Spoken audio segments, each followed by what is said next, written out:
Caitlin, I want you to take a good long look into my eyes. Is it doing better? I want to know from you. I You think saw so. it. You saw it 2 days ago. Well, yeah, maybe it's. I took yesterday off to try to heal this thing up. That's why you took the day off? Well, my voice. Okay. Yeah. That's what I still thought. It was coming more back like your as lung well. stuff. We've got the ick going around the station There's right something. now. Yeah, there's a close-up of it. It helps when I look this way. It's still there, but maybe I'm Still just there. used to it now. Maggie thought it was doing a little better. Yeah, I think it's getting a little bit better. I can tell it's healing up. Anyway, I apologize for my eye. Apologize for my voice. Stop today, apologizing. We're which is just. still coming back online. Yeah. And I'm a little extra embarrassed because we're going to be speaking with people with unbelievable voices today. We are. At 10:05. A little extra. I cannot wait to talk to Leo. It's very exciting. The Leo High School boys, they are on a tear. The boys choir there from Leo High School on the brink, perhaps, of making the final of America's Got Talent. Standing ovation from what I understand. Oh my gosh. Very exciting. They bat 1,000. Yeah. You know, the only question is, are they going to get so big? They won't talk to us? Exactly, on Orange Friday, because remember we had them on Orange Friday. Oh, that's for sure done. I don't want them to get too big. Yeah, I get it. Maybe we can bribe them with something. I don't know. We'll get you some food. We do a lot of grilling outside. Donuts. You know? Yes. On Food. Orange Fridays. We have our phone. Yeah. What else is going on with you? What's happening? No. Just cruising. We're cruising. You know what? It's Wednesday. We're halfway through the week. Yes. It's a really nice week of weather. It's nice and toasty again today. But that's something else we're going to talk about. The change of seasons and the need for coats.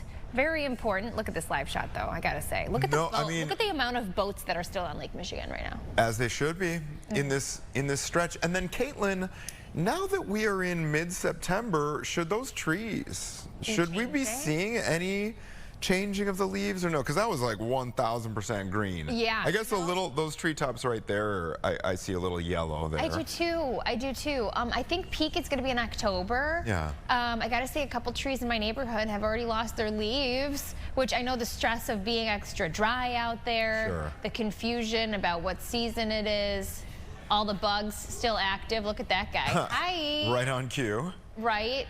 Right on cue. But you know, it's beautiful. Look at the dry grass. Oof. Yeah. I think we're letting that go now. Still recovering from Lala a little bit.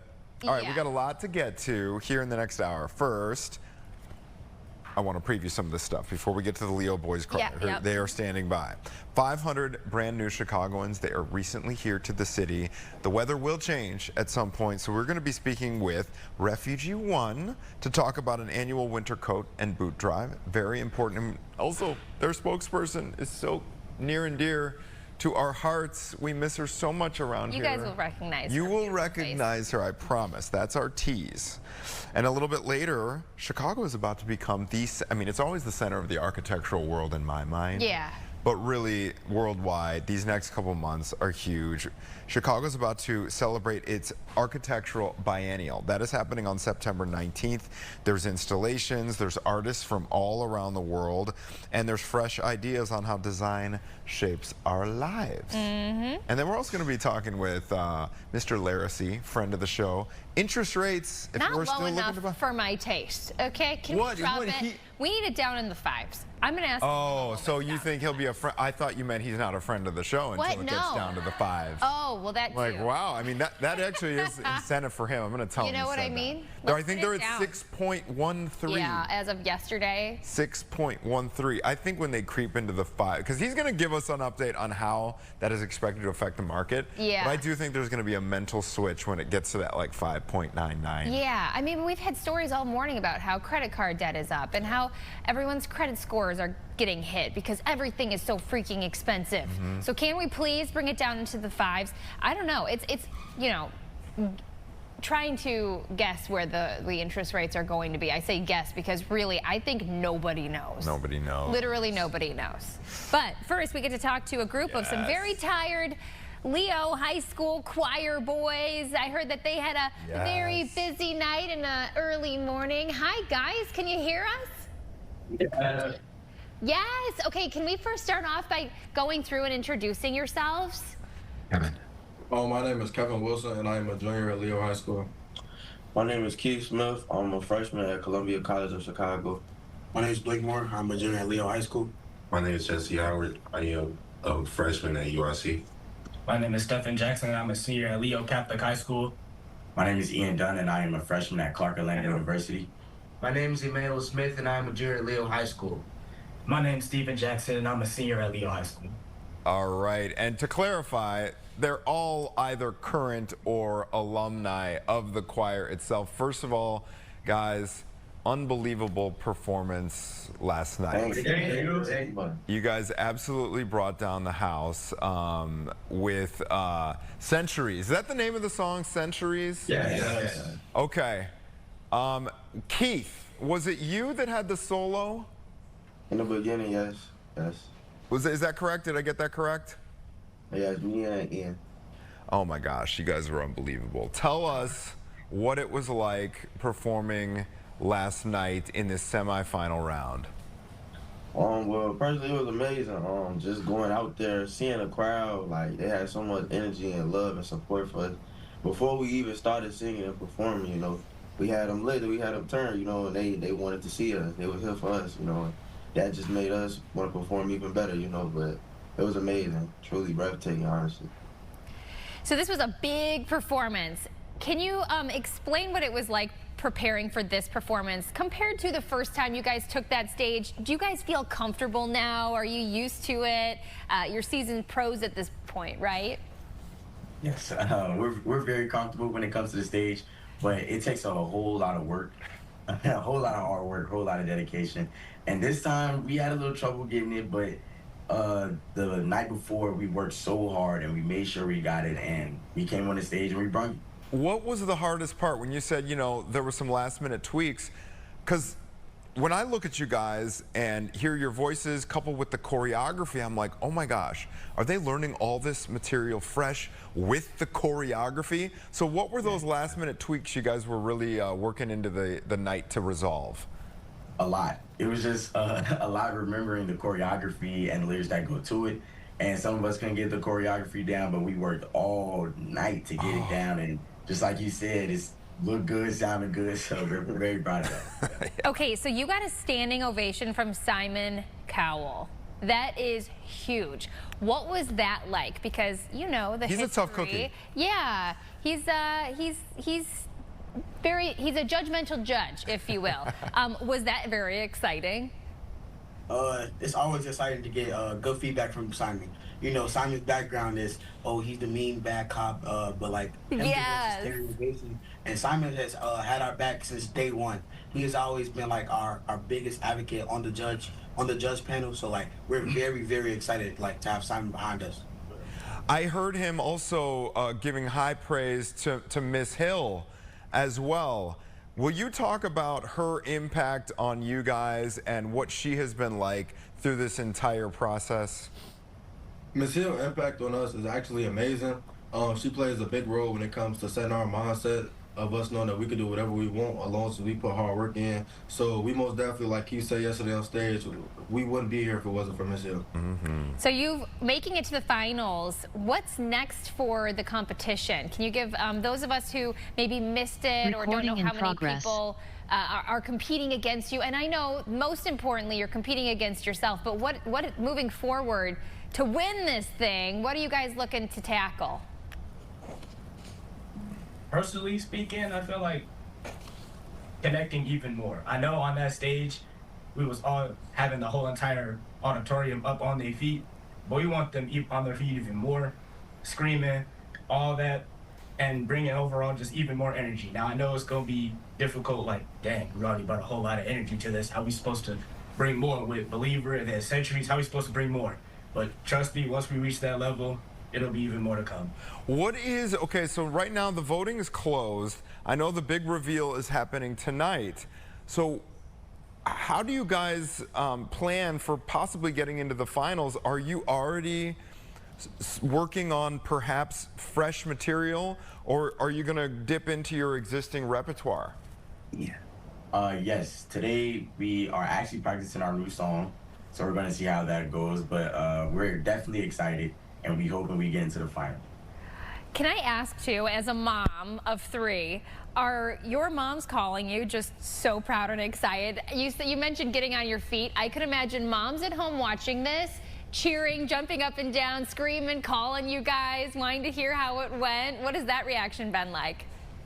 Well, actually, my mom was actually in the crowd watching us. And a lot of our moms were actually, and parents were in the crowd in general. So seeing them, and especially near the front row, cheering, yeah, go Leo, and all that, it actually warmed all of our hearts knowing that our parents were right there. Because it's a difference seeing them watching it from a TV, but them actually coming to us, hugging us, saying that we did an amazing job. That's a warming feeling. Mom and Dad there in person? It was like a sea of orange out there. Oh, I love it. Guys, will one of you kind of run me through a typical day? What a typical day looks like right now? Because you guys have been out there on and off for it feels like a few weeks now. Some of you guys are seniors, some of you guys are freshmen in college now, so obviously it's the start of the school year. You're missing the standard student experience at this point in the fall. Run us through kind of what a day in the life of the Leo Choir is like out there. Right now, these past couple of days, what our days have looked like is early morning interviews. Like this. And then back to work. And then a couple of dress rehearsals and definitely school. We come back and we knock out 3 hours of school every day. So our days are very busy and it's a whole lot of work, but we do it well. How does sorry, Caitlin. No, that's okay. How does the school, so do all of you guys have just like an allotted 3 hours of study time? And how does that work? Are you checking in with all your teachers back here via email? How does it work? Emmanuel. We're emailing our teachers. They're sending us homework. We're checking on Google Classroom, just making sure we all get it done. Ah, okay. That e-learning, you know? Hey, it's coming in handy for these guys. Yes, it is. So day to day, so you guys have some schoolwork. Do you get any fun time? Do you guys get to have some fun out there? Yeah. So what's the go-to? What are you guys doing?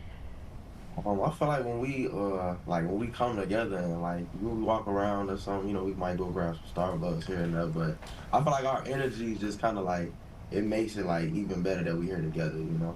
Yeah, just a bunch of friends hanging out. What a great time. The memories that they're going to carry with them for the rest of their life. Yeah. Looking back on this, what an experience. Okay, so how did you guys feel? I know that Simon, all the judges loved last night's performance. Simon said something along the lines of, America, you know what to do. Put these guys into the final. What are the emotions this morning? I know voting just closed, what, like 3 or 4 hours ago. So what are the emotions today? Emotions, man, it's a lot of emotions. I can't even name all of them. The emotions are high right now. There's a lot of nervousness and like excited stuff going on right now. We're definitely nervous for the results later on tonight, but like the excitement of us like just knowing that we could potentially make it to the finals and potentially be the first choir to actually ever win America's Got Talent. It's just very like exciting. So we're waiting to see tonight. So talking about winning, I know you guys have probably played with the idea, just like we all do when there's a big lottery jackpot that you could win. What would you do with the money? If you guys win, have you talked about maybe recording something or getting a deal with somebody, like dreaming big? Yes. All of the above.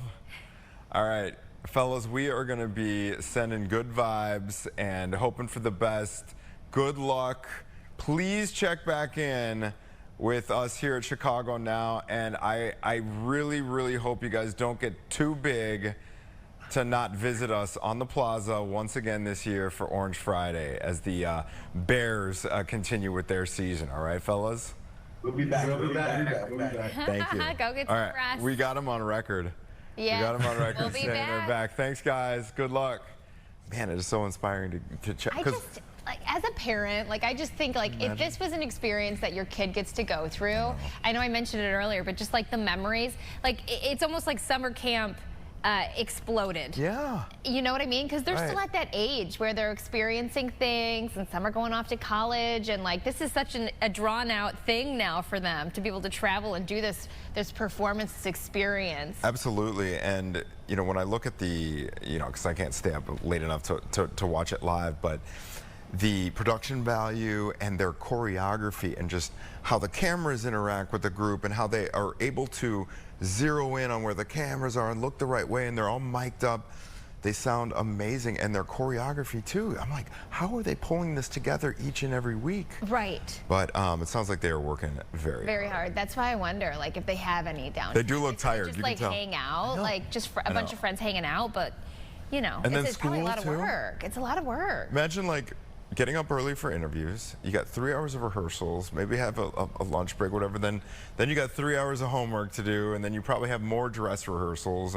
But also so freaking fun. Wouldn't that be so fun? Just hanging out with all of your best friends. Yeah, and there are being obviously on this national stage and this huge competition.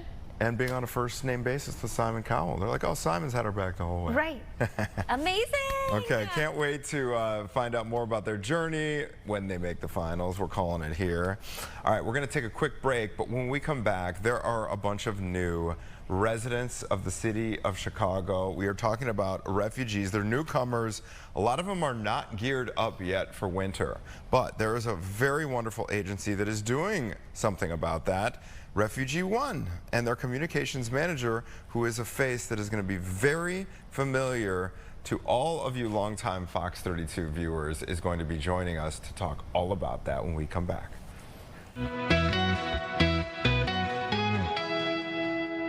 Mothers in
Look who's here. Hi.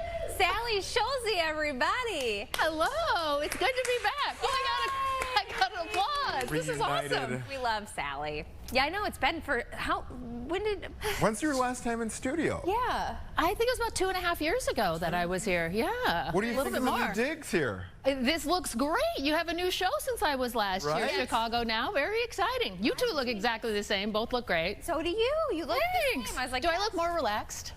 Yes, you do. You look way less stressed. I love that. I love that. Yeah. Yeah, and this is a fun show. We just kind of hang out and talk and long-form conversations and invite me back anytime because I'd love to do those. You are welcome back anytime, and you are obviously doing some good things. Yes. Very good. We lost you, but for a good reason. Yeah, so I used to work here. I anchored with Anthony, and just decided to make a change. I wanted to do something where I felt like I was really making a difference and helping people. So I work at RefugeeOne, and it's been an amazing experience. What is RefugeeOne for those unfamiliar? Your shirt probably says it all in 2 words. Refugees welcome is what the Yes. shirt says, and yes, that's what we're all about. We are a nonprofit on Chicago's North Side, and we help refugees who are people who have been forced from their homes overseas due to armed conflict, violence, persecution, and at RefugeeOne, we help them rebuild their lives here in Chicago. Whoa, okay, so what different things do you do? I'm seeing some videos here of gathering winter gear. Yeah, we're going to talk about the winter coat drive here in a sec, but like basically what we do, imagine you all of a sudden were in a new country, really didn't speak the language, all you had what was in your suitcases, you'd need a lot of help. That's where we come in. So we help with housing, we help them find jobs, we help them learn English, we help them work through their trauma because they've experienced a lot of trauma on the journey to get here. And we help the kids. We have a huge youth program because our whole job is to make sure that they get on that path to self-sufficiency and eventually flourishing here in Chicago. You guys are about to put a big call out there for Chicagoans to step up and help out, but I kind of want to get an idea of who these refugees are. I know there's certain things you can say, certain things you can't, but is there any kind of region of the world they're coming from? Is there any kind of information on how many adults we're talking about versus children? What can you tell us about this We group? get a lot of families, and they're coming from, we see a lot of people from Africa, the Middle East. And again, they all have gone through just a horrible journey to get here. I've gotten to meet some of them, which has just been an honor to me. I recently got to spend some time with a father and his daughter who are from Afghanistan. Such a journey to get here. They were in Pakistan for a while, then they were in a refugee camp. The mom, it's a heartbreaking story because she died along the way. She'd been sick. Just days later, the father and the daughter were finally able to come into this country. To meet him, he is so determined, he's so resilient because he's so focused on making sure his daughter has the best life she can here. If she was still in Afghanistan where the Taliban is in control, she couldn't have gone to school past 6th grade. She's in 5th grade now. This girl loves school. So he's so focused on helping her start over, have an opportunity, have a future here. And at RefugeeOne, that motivates all of us. We meet people like this and you're like, I want to help them because they're so resilient and they just need a little bit of help to get on their feet. Wow, how do these refugees find Chicago? Obviously, Chicago is a beautiful, well-known city. And then 2, how do they find you specifically, your organization? It's a really complicated system. It all starts with the United Nations. So they started overseas and get them in the pipeline here. And RefugeeOne, we've been around for 43 years. So we are a well-known name. And some of them maybe have family here or connections, and so then they know to come to us. Because of course we want to reunite them with their families, which we're having a hard time doing these days. In terms of housing and providing these resources that you kind of ran through us, do you guys have like an existing network of people here, residents that are just kind of you've been around for decades, like a Rolodex where like, hey, this person needs a home, where you place these folks, or how does that work? We have so many partners, and we couldn't do this work without them, from landlords who we know to employers who realize that these are amazing workers, and yes, they want them to be in their company. We also have hundreds of volunteers who help with us because it's a big job. There are a lot of different facets of their lives. We also have a lot of volunteers who help out with mentoring and tutoring, and all of these roles, we all work together, and it's really meaningful because you are seeing directly up close how are you able to impact somebody's life. So I can imagine it's very isolating to travel to a new country, not know anybody, and as you mentioned, some don't even speak English. Is this a good place too where people can come together and kind of grow new friendships even with the barriers there?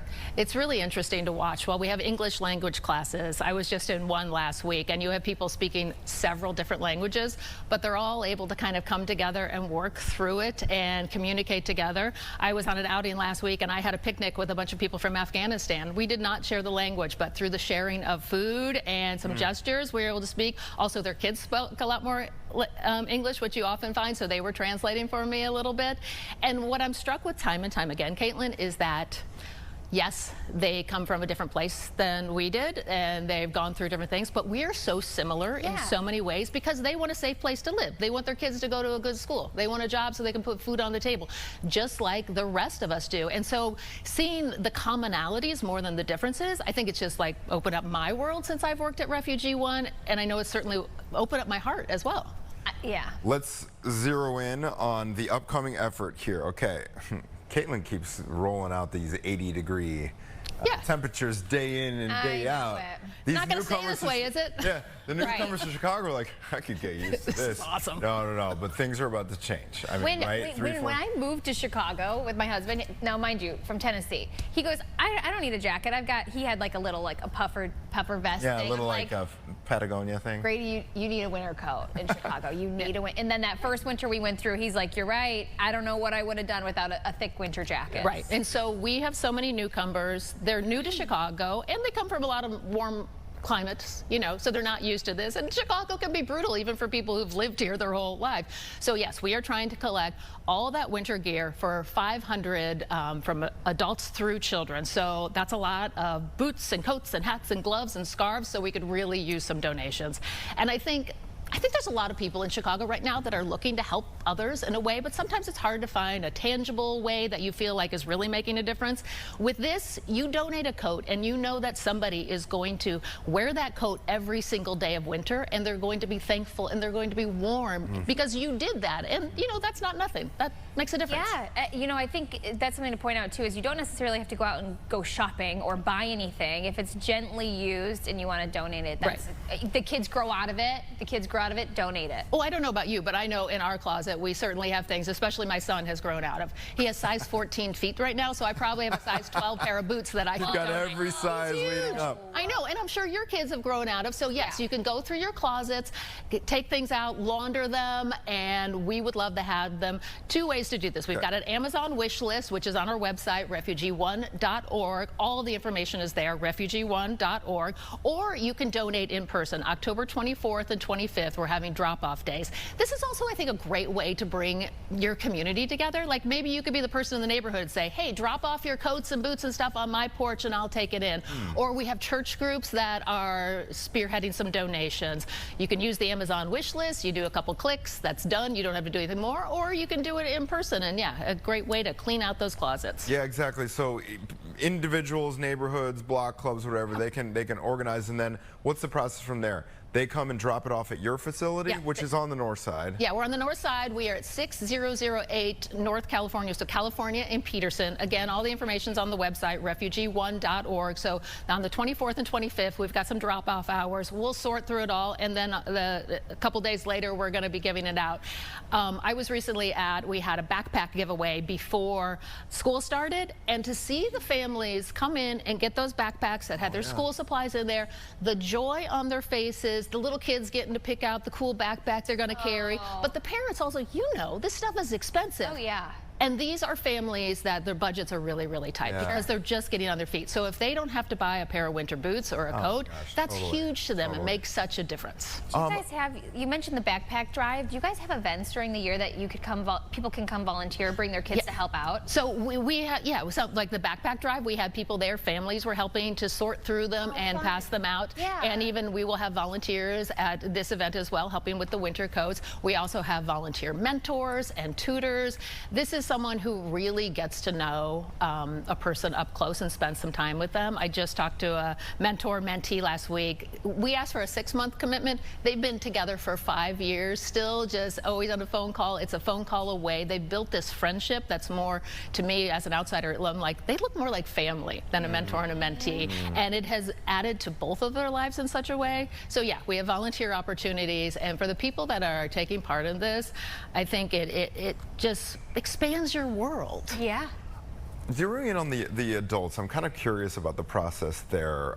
You said you get connected to these folks at their point of entry has to do with the UN? Yes. Okay. So, and the majority are from the African nations, Middle East, that you are working with right now, generally. So we also have a lot of Ukrainians that have come through the program, as well as some people from Central South America. So really all over the world we are seeing people. In terms of the, obviously you know that top of news for the last few weeks has been Chicago's status as a sanctuary city and some of the challenges that a lot of the new arrivals have been facing from the federal government. For the adults that are here via your program, what is the process like to find them? I'm guessing that they are on a trajectory to have employment, permanent employment in some kind of way. So I'll tell you, so when you get that refugee status, again, it comes through the United Nations, you are a legal permanent resident when you come here. And these people, first of all, they've waited for years, sometimes 20 years in a refugee camp, if you can imagine, right? But they've also gone through years of vetting. They have been checked out at every level to make sure that they are safe and people that we want in our country. So they have been approved, and it has taken them years to even get here. So when they arrive, they're legal permanent residents. Within a year, they can get a green card. Within 5 years, they can get citizenship. We are trying to get as many people as we can to get those statuses upgrades when they are eligible. I will say, even though they've got the right documents, we have definitely seen a heightened state of fear for all of these people. Many people have told us they don't want to leave their homes. They're worried should their kids go to school. So for us at RefugeeOne, we continue to advocate to say, we need to reopen the doors to our country to these people who are in vulnerable positions. They are in dangerous positions and been waiting to come here. And it is something that I have seen, we've all seen at RefugeeOne, how they add to our communities, they add to our country. There are a bunch of statistics that say how much they add to our economy. We're talking billions of dollars there because they're working, they're paying taxes, they're buying things. So they add to our country, and also when you get to meet them, you realize, oh, these are people you want as your neighbors. These are people that are adding to the fabric of our communities here in Chicago. Since you are in this RefugeeOne nonprofit, that's what it is, nonprofit. What are you seeing? Of course you have these events, the drives for school, for winter coats, but do you guys have a need for, to Anthony's point, companies that may be interested in hiring these people, or different places for people to live? Are you guys needing that? What are you guys needing the most? We, especially employers, that is such a big deal because we have a wait list of people who are wanting jobs, or maybe they're wanting to upgrade their jobs. We have a whole team that works on employment and gets them ready and gives them the support necessary. If they need translation, we can provide that. We also give them training so they're ready.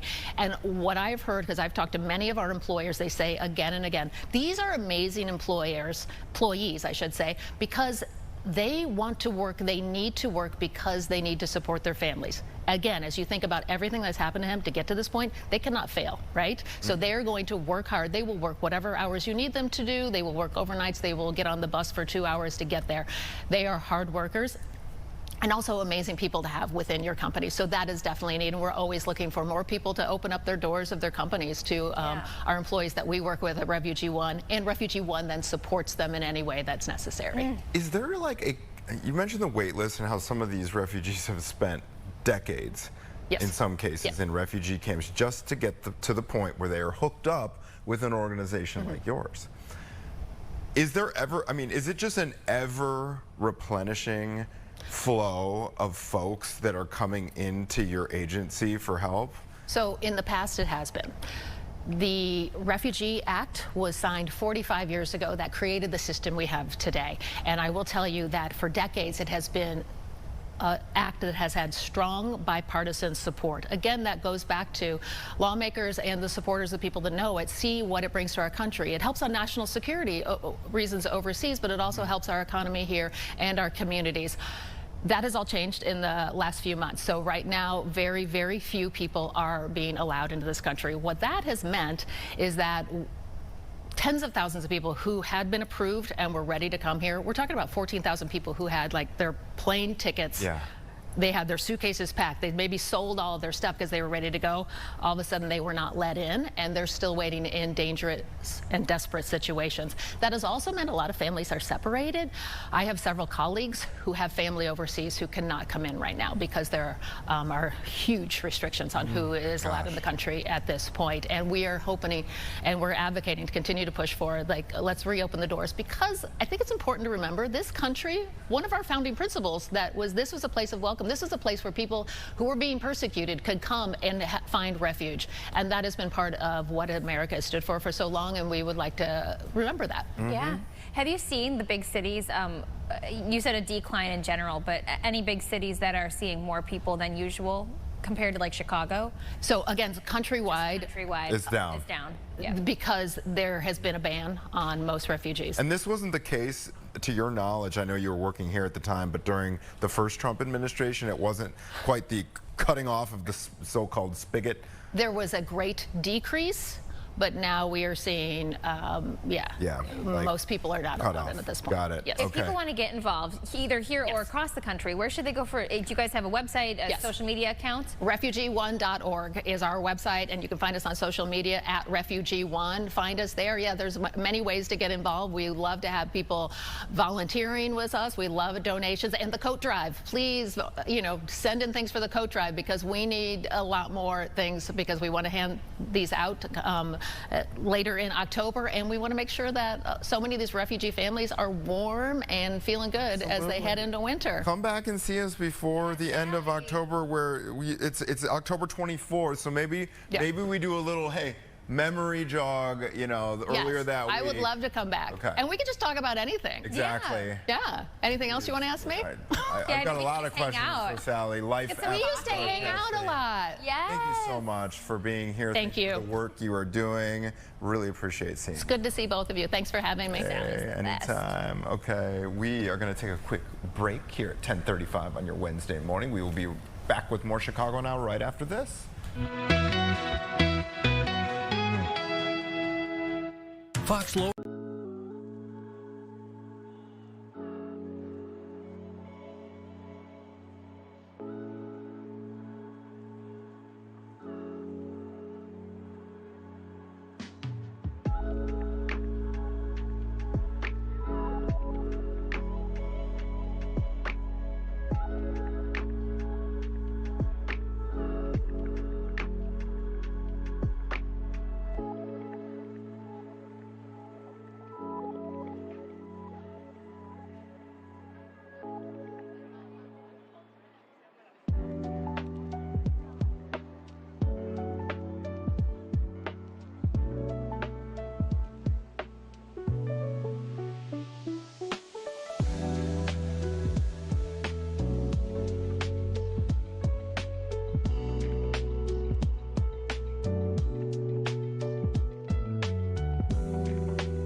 Architecture Biennial. All right, 10:37, and we have a very fancy, stylish guest with us. Yes. How cute is her stuff? Her necklace, her shoes, her outfit. The whole thing. Okay, so the Chicago Architectural Biennial is a citywide exhibition that turns Chicago into a hub for architecture and design every 2 years.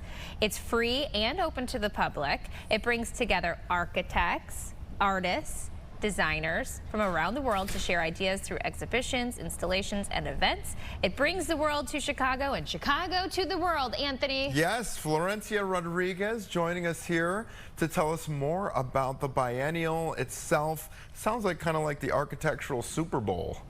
Yes, thank you for having me here first. And it is something like that. It is a festival. It's a space to celebrate and understand things that are like conditioning our built environment and the spaces we inhabit, and trying to get together with people, as you were saying, bringing Chicago to the world and the world to Chicago, and be a platform for conversations, for dialogue, and understanding so interesting present things like housing. How do we react to climate change? How do we live together and think together about public, spaces and public joy and delight? So we hope that this is a nice excuse to get tons of people to get immersed and understand that, architecture is for everyone, and there is a possibility to share more about how you want to live.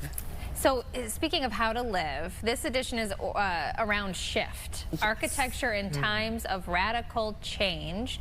So how is this specific year going to be different compared to what were the past previous exhibitions? Yes, you may know that this is the 10th year anniversary of the biennial. This is the 6th edition of this one. So I always say that it's really nice because it's kind of a coming of age of this magnificent platform that Chicago has that is representative of also the identity of this specific particular city in the US. And in this case, when I was invited to be the artistic director and I was thinking about the theme, I didn't want to be very specific because I think we are going to such a complex time, right? You were just talking about refugees. We were thinking we need to kind of rethink about our cities and so many things that I wanted a platform that was kind of open enough, and then we can discuss more specific lines of, or accommodate more specific lines of research and thought that are more open. So Shift represents this transformation that I think resonates with all of us, even after the pandemic or the technologies we engage with. The way we inhabit in general has changed so much and so quickly. So true. Oh my gosh, I mean, one of the major stories here downtown is kind of the, you know, everyone working from home now. There's an excess in retail space and office space, like in a lot of these neighborhoods downtown. Okay, so for the biennial, what is, kind of a two-part question here. How many architects and designers from around the world are going to be here, and what are the opportunities for regular civilians like us who just like architecture and like buildings? Yeah, we have more than 100 participants in the biennial in different locations and in a citywide also exhibition. But I think that the exhibition itself and all the capsule exhibitions that we are creating really talk to everyone. That's the goal. It's not really discussing this in a niche language or only talking to the field of architecture. We really want it to be very open. And you will be able to engage in very different ways. If you want to go sit down and learn about housing examples in different parts of the world and sit down and spend hours there, you will be able to do that. But if you want to just go and enjoy and be surprised by some immersive opportunities and installations that are there, you will also find that we really thought that this is very important it has to be approachable, and the exhibition has to be something that you can circulate, that kids can have some fun and understand. Because I always think it's like we all can talk, or not all, but you have interest and you can talk about wines or coffees or something like that. And we live in cities and we use architecture every day, and I think that that's one of the main things that this biennial has. It is for everyone. There are different levels of engagement and different exhibitions and activations, performances that are going to be for sure kind of a festival for. It sounds like there's just all kinds of things. So there's conversations to be had, beautiful things to see, and different things to experience. You mentioned kiddos.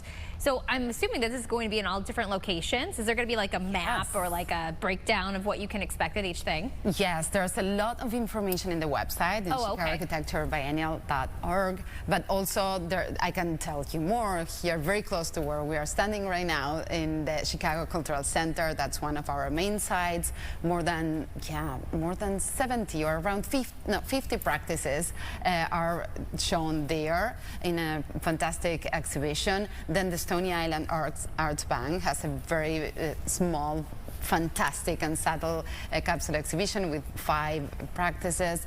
There is Graham Foundation as well, and in the Griffin Museum we have a very nice installation, open air.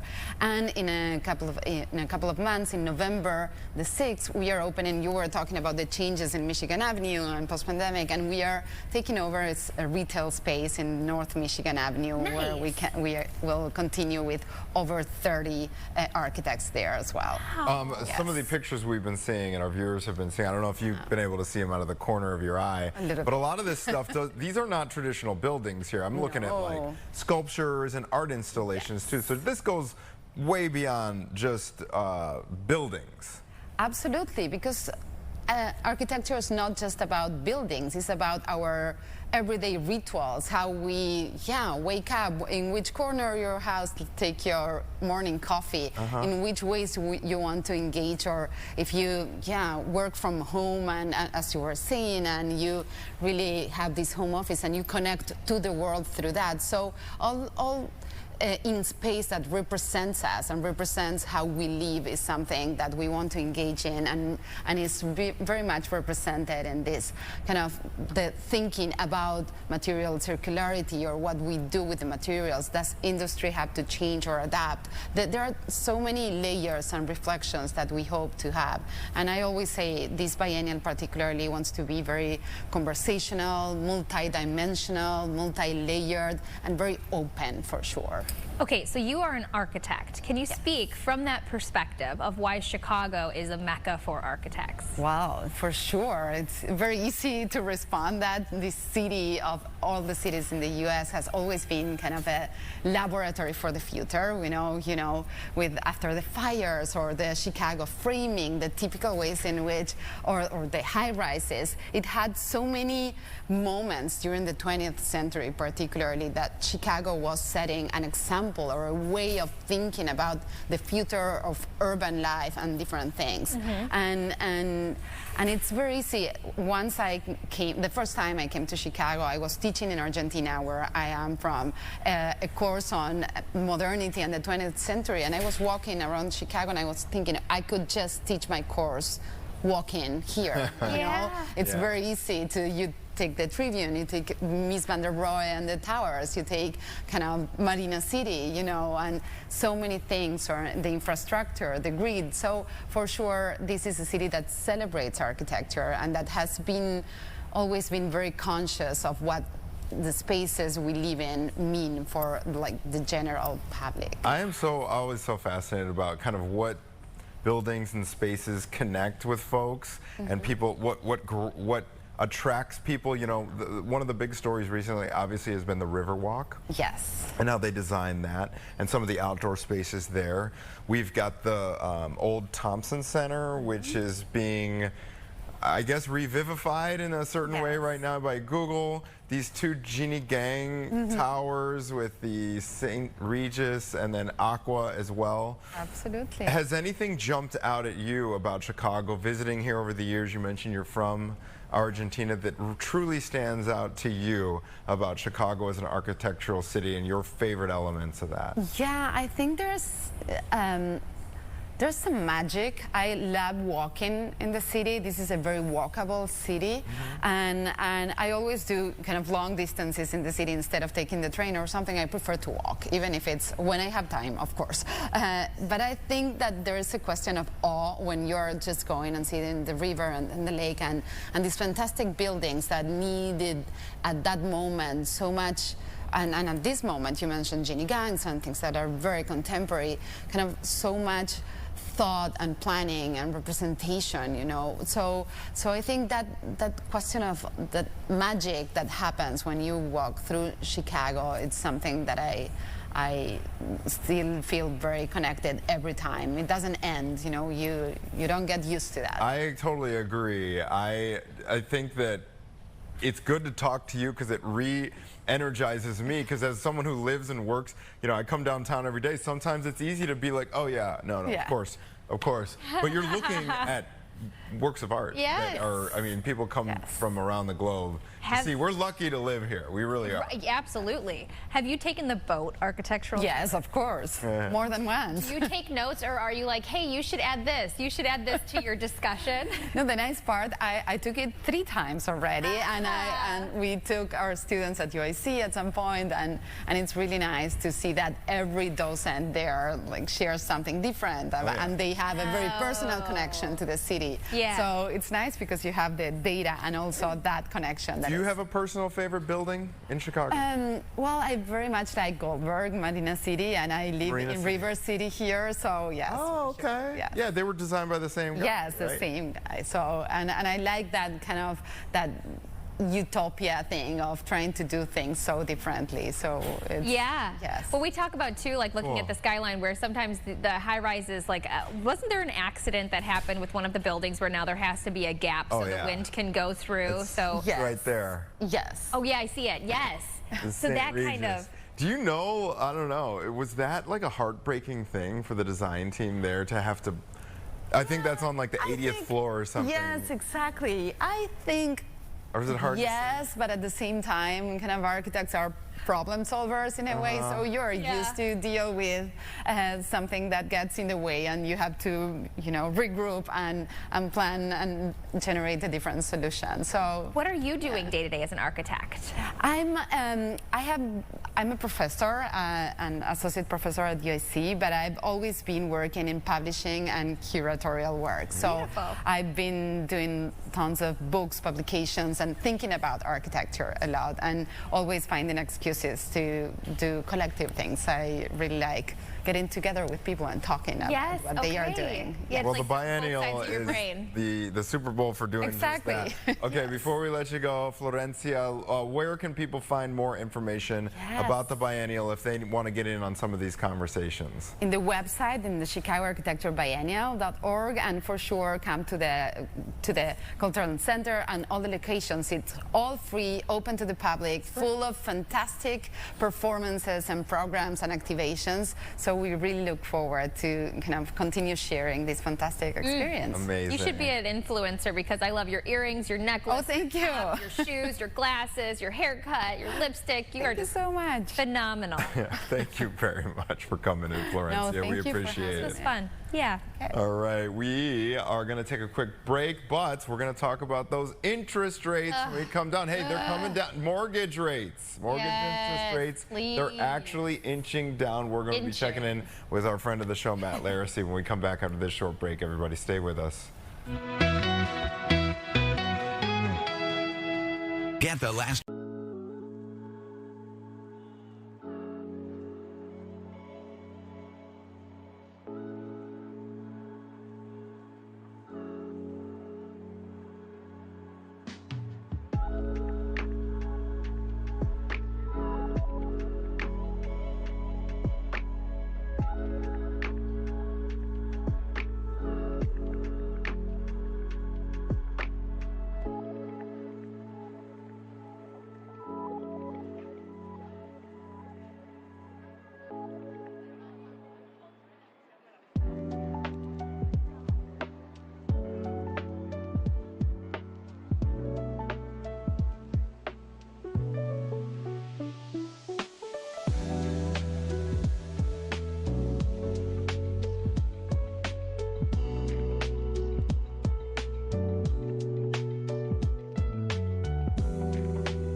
We are talking about rates dropping, which some of us don't have good rates. Some of us do have good rates, and they're never going to leave those houses. But here's the thing, for those of us who don't have good mortgage rates, they saw their biggest one-day drop in months, hitting their lowest level since late 2022. The average 30-year fixed rate dipped to 6.13% on Tuesday as investors anticipate a widely expected rate cut by the Federal Reserve. So that's good news. But as we've seen before, what looks like relief for home buyers can quickly shift, especially when rates move unexpectedly after the Fed's decision. So what does this mean for buyers, sellers, and the housing market right now? Joining us today is real estate agent Matt Laracy, friend of the show, to help us understand how this rate drop could impact today's fast-moving market. Good morning to you. Good morning, guys. Thanks for having me on again. Good to see you. Good to see you too. How does this happen, like a one-day drop? Can you give us like one or two lines on that? Listen, rates are like a roller coaster ride right now, right? Like they're up, they're down. You know, your emotions are high, they're low at the same time. It's just kind of the economic environment we're in, okay? And you're going to kind of see this. And as we lead up to a federal rate cut, the market's going to adjust. So by the time the actual, cut happens, which if it does, which we all anticipate probably at least a quarter point drop, the rate that you'll see now will already reflect that. So the benefits of the upcoming rate cut are kind of already starting to get baked into it. Got it. Okay, now nobody has a crystal ball, but if we did, and you have your finger to the pulse of this whole thing, the roller coaster, as you said, do you expect that we have more cuts coming, more rate drops coming, so maybe people should hold off on refining or buying at this moment? I would say that we should anticipate rates to continue to come down. Okay. We're not seeing a 2 to 3% rates, okay? I think I said this last time. 2 to 3% rates are like 18 and 19% rates, like when your parents talk about it. It's not happening. Now, I think it's possible that we're going to start seeing rates get in like the high fives, like in a 5.8, 5.9 environment, which I think will be very helpful for the marketplace. So I would anticipate we see that in the next, let's say, fourth quarter of Q1. What do you think will happen? What happens mentally? You work with a lot of buyers when a threshold like that, even if it's just, in the 5.9 range, like what happens mentally to the market there? Well, I mean, the market goes up, right? Because then everybody's like, rates drop, so we get to buy. So then prices go up a little bit, and then you see an influx of buyers. You're also going to start seeing the buyers who are, if you use a rate as a way to not buy, I tell people you're not really like a buyer in general, right? Because if you'll buy at 5.9, but you won't buy at 6.1, like that doesn't really it's not going to have like a huge impact on your monthly payment. Because for rates to get down to 5.8, 5.9, you're going to need the job reports to keep coming in worse, and the economy is going to have to say like it's kind of coming to a little bit of a halt or it's taking a hit. Like you don't have really low rates when you have like the greatest economy of all time. To have like lower rates, you're normally going to have like an economy that's going to show some stuff that's going to slow the economy down, which means that they're then going to be able to bring down the rates. So two things happen when rates drop. One, you get a lot of buyers who say like, oh my God, I think the market's going to crash, so I'm going to hold off on buying because I'm too nervous of what's happening in the economic environments. The second thing that happens is that you get the buyers who are like, okay, rates have dropped, I've been kind of watching properties, let's get going, let's buy, and then you get an influx of new demand. And as I talked about last time, we're seeing a fall push, and you're seeing more inventory hit the market. And if that demand keeps coming, it's going to lead to a very, very strong fall market, which is going to tip into a good holiday season. Okay, so speaking of, you spoke from the buyer's perspective, seller's perspective. Is there a certain like magic number that buyer or sellers, if the rates drop to a certain point where they have to give more wiggle room with the price of their house? Or do you think it's going to happen already, or should they wait until it's in the fives and be like, okay, maybe I'll knock some numbers off? I mean, listen, a lot of sellers think like, hey, anything that's above 2% is a high rate, okay? So like, because they're stuck there. But when you have a lower interest rate and you see properties moving, it does motivate more sellers to sell. Like a lot of sellers right now will think, hey, the season's over, so I'm going to wait till, the spring, after the first year to list, so I'm going to hold off on it. If the rates get below 6 and they see their neighbors' properties move, that will motivate them enough to be able to sell if they did plan on selling in the next year or two, okay? All right, Matt, thank you for navigating the roller coaster for us, as always, sir. I hope to check back in with you very shortly. 5.5, please. Yeah, we'll see. Put it out there, mid-fives. We'll talk to you again. 5.5, that's what we want, guys. All right, I'll talk to you guys. Thanks for having me on. Thanks so much, Matt. Always good to see Matt chime in. All right, that's going to do it for me and Caitlin here at 10 o'clock.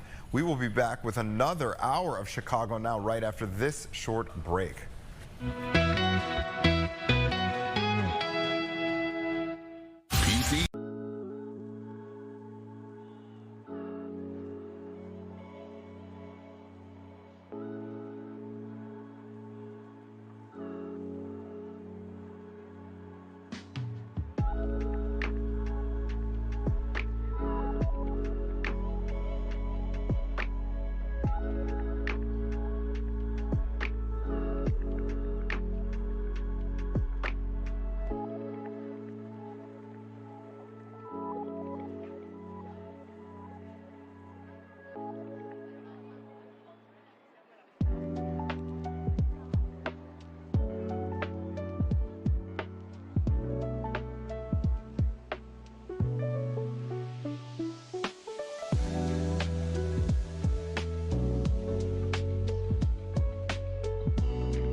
Welcome to the 11 o'clock hour of Chicago Now. I'm Gabriella Primus. And I'm Tia Ewing. How are you feeling after yesterday? I'm feeling so good. After, what do you mean, the 2 hours? Our shows they were interactive. Good.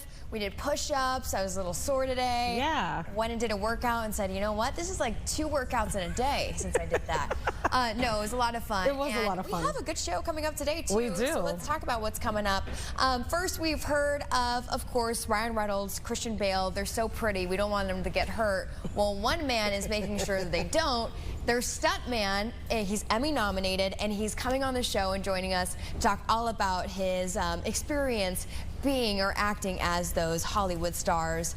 And then also, I didn't know that Chicago had such a deep German history with it. Yes. So the first ever Oktoberfest is coming to Old Town. We're going to have some folks here who are going to show us some of what you can expect for setting this up now. weekend. Yeah, they're setting up now. So if you hear some bottles jangling, it's not us. We don't have any drinks behind our seat. Not yet. Not yet. Not yet, exactly.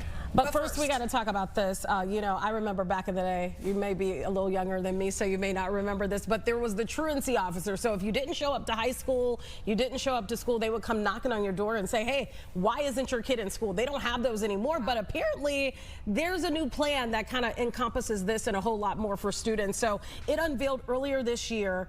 It lays out 5-year goals to boost Black student achievement, reduce suspensions, and increase representation of Black teachers in the classroom.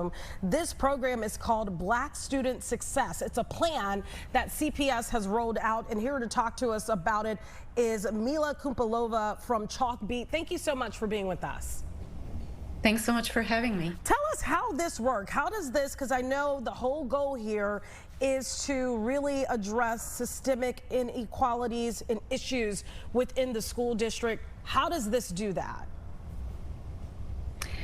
Right. Black students in Chicago public schools have long faced some of the widest disparities when it comes to academics and discipline, as you mentioned. So back in February, the district released a plan setting out some specific goals to address those disparities. It doesn't really go into exactly how the district will achieve those goals over the next 5 years. And of course, now the plan faces a challenge from the Trump administration, which started an investigation into it back in the spring. So what does that mean for funding then? And how much funding was designated to make this happen? Well, that's a good question. I am not sure if that was because of the federal investigation specifically, or because the plan was supposed to start ramping up this fall. But I'm not aware of a specific budget that the district assigned to the plan. I had heard from the school board member leading the district's new Black Student Achievement Committee that he envisioned this year would be a lot about talking to school communities, trying to identify what works, and really kind of fleshing out the how of the plan. You know, I apologize. I lost a little bit of audio here for the first part of the interview, so if you answer this, again, you correct me if I'm wrong. Have they been able to roll out this plan in other markets, you know, other places than Chicago, and has it been successful for them? Los Angeles schools had unveiled a similar plan a couple of years ago to help improve achievement and the experience of its Black students. It came under fire from the same Virginia-based conservative group, Parents Defending Education, that filed a complaint against Chicago's plan as well.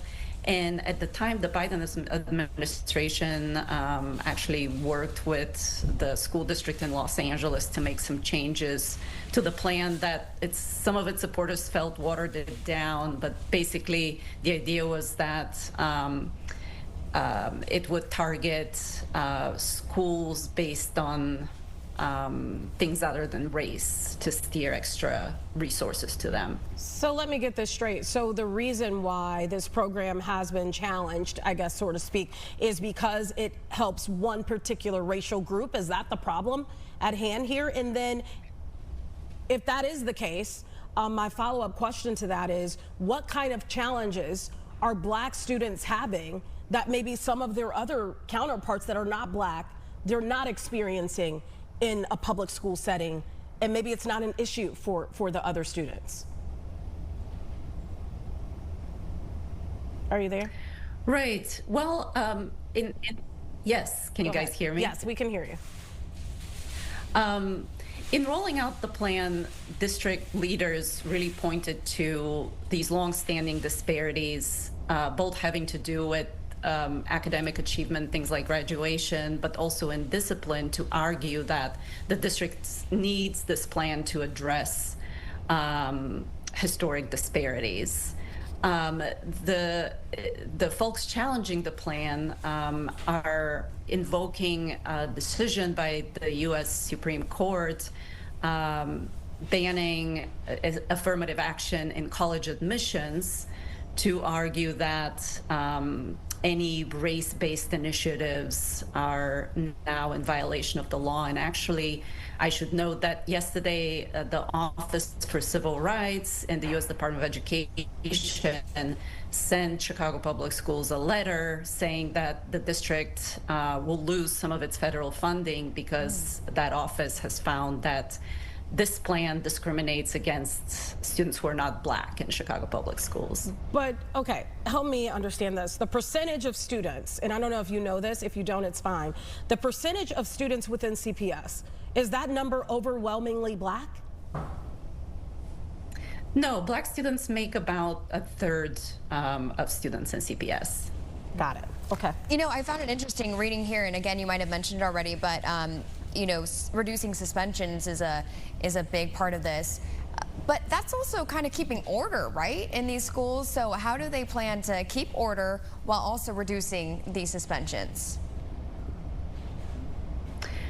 I don't think that the goal of the district is to eliminate suspensions entirely as a tool for disciplining students.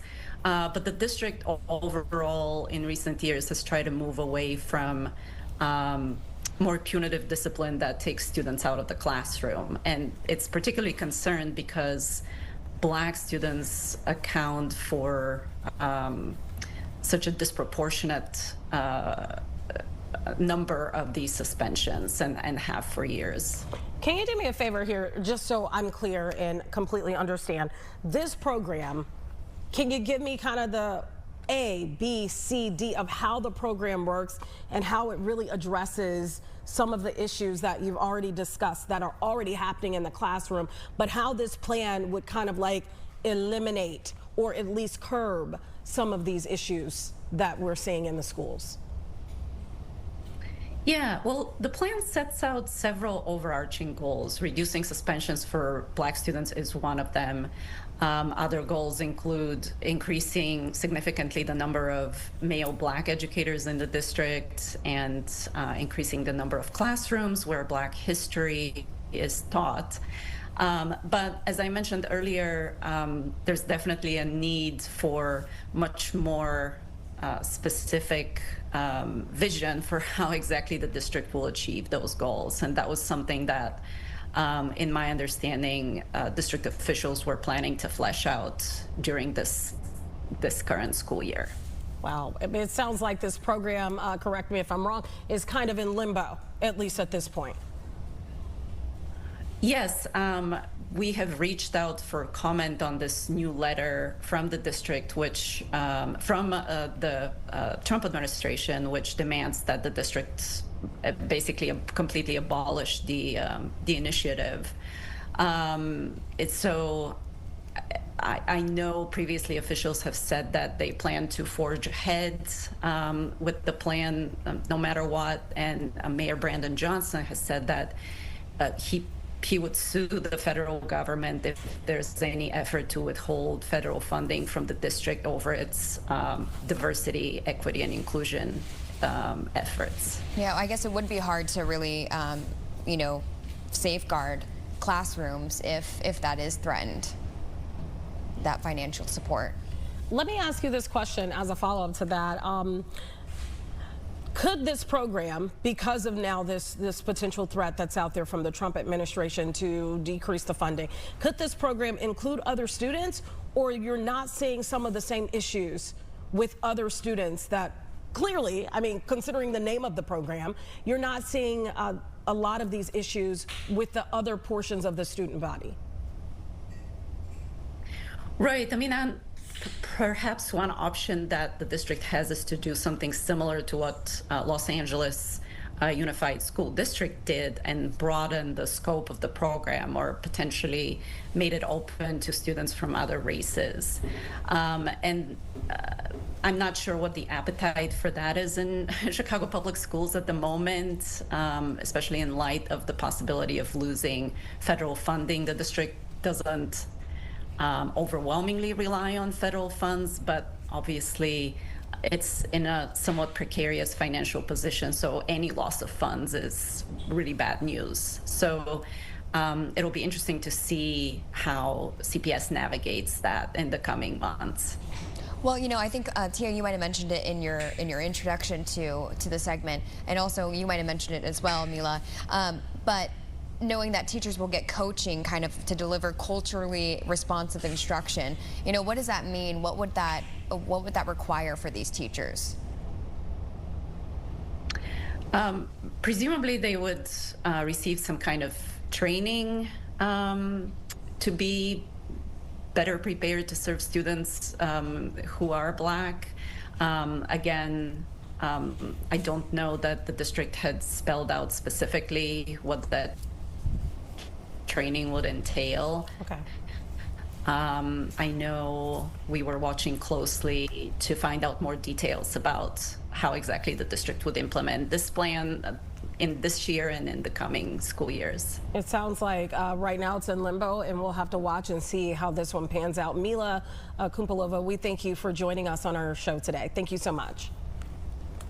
Thanks so much for having me. It was a pleasure. All right, we found out some breaking news there. We didn't know about that letter. No, we didn't. So that's interesting information that I'm sure we can use as we continue to follow this story. We'll have that in our newscast. For yeah, sure. We'll have to bring Mila back once we know a little bit more, and maybe there's some more conversation that's had.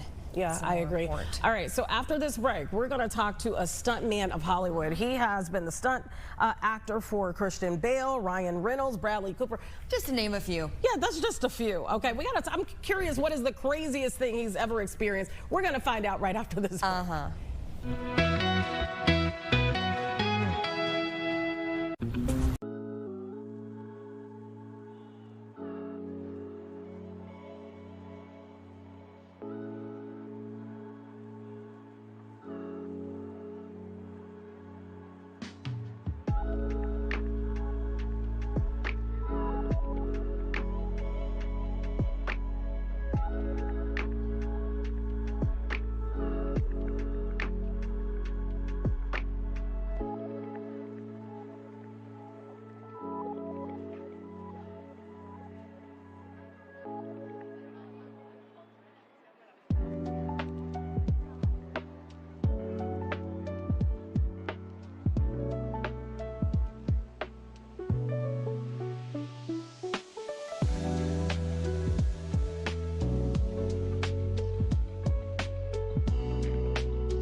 Welcome back to Chicago Now. We have a very special guest. We have someone who does a dangerous job, but someone's got to do it to protect the pretty faces. He's a pretty face too. I was just going to say, wait a second. We haven't seen. Oh yeah, exactly. Look at that smile. Oh, guys, Paul Lacovara. Excuse me. Lacovara, yeah. Got it. Okay, thank you so much, Paul, for joining us. Now, you have protected some of our favorite actors like Christian Bale, Ryan Reynolds, Bradley Cooper, John Hamm, just to name a few. Not a big deal, right? Sure. You're Emmy nominated as well. Thank you so much for joining the program. We appreciate it. Yeah, thanks so much for having me. I'm stoked to be here. Okay, we have to. We got so many questions. Go ahead. This is going to be a long interview. Buckle in, buddy. Fantastic. Let's go. Ice right away. In. No pun intended. No kidding. What is the craziest stunt you've done? I have to know. And who was it for? You know, it varies. It depends what you find scary and crazy, right? But like, say for instance, I was doubling Philip Winchester on a TV show called The Player on NBC a few years back, and we had this helicopter chasing after us, and we have to run off the top of the building, grab onto some wires, and then drop down. So that was about 200 feet tall.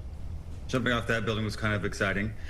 Another gag was on the same show, doing a fight on the tail end of a C-130 that's open, so I get tackled. I'm half hanging out of the airplane. We're 14,000 feet high. I look down, there's the ground. I look over there, there's another airplane filming us. I was on Star Trek, doubling Chris Pine, dropping down 100 feet from Dodger Stadium, straight down to the ground, and then lifted back up. So there's a bunch of stuff that we've done over the years that can kind of get the heart racing. How in the heck, okay, did you even get into this? Like, what was like that first job like that you were like, okay, I think I could do this for a career? You know, it's funny. I was going to college. I was going to Cal Poly, San Luis Obispo. That's where I grew up. And I had no idea what I wanted to do. I was studying sociology and anthropology and just taking those courses because I was interested in them, but didn't know what I was going to do for a career. So one day I was working out with my training partner, and he said, hey, want to be in a movie? And that was called We Were Soldiers with Mel Gibson and Sam Elliott. And I was like, yeah, I'd love to. So start on there as an extra. And so we get to set, have breakfast, then we're hanging out with our buddies all day long, waiting to film. And then we start filming and we're firing guns, riding around in helicopters and playing army men and getting paid for it. I'm like, this is the job. This is it, right? So I found my calling. And then after that, I got on Hulk as an extra. Actually, let me backtrack. On We Were Soldiers, I got a day of stunts on there. And that was my first gag ever. And then on Hulk, I got a week of stunts on there. And I kept on getting stunts every show I was kind of an extra on. And so finally, I quit being an extra, went back to bartending at night and started pushing to be a stuntman. And then 2005, started doubling Christian, and then everybody else. And my career kind of took off and snowballed. I love Wow. We're seeing some of the video here. I'm guessing that's all you. You're very experienced with car crashes, it looks like. Yeah, I love it. It's so fun. Okay, so walk us through the whole process. Yeah. Like, you get on set. And what happens? What is this like? A day in the life of you. A day in the life. It's amazing. No, it can be fun, and it can be exciting. It can be also, you know, kind of quiet. It depends. So if we're getting ready to do a car crash, well, we've already kind of built the car, we've built the ramps and stuff, and so we scout the locations, we make sure everything's in place. And eventually throughout the day, as we get closer to the gag, we get in there and I have my protective gear on, helmet, neck brace, Hans device, pads on the knees and elbows. And we have roll cage inside if we're crashing or if we're flipping like that. And then we cinch down the seatbelts and hit the gas.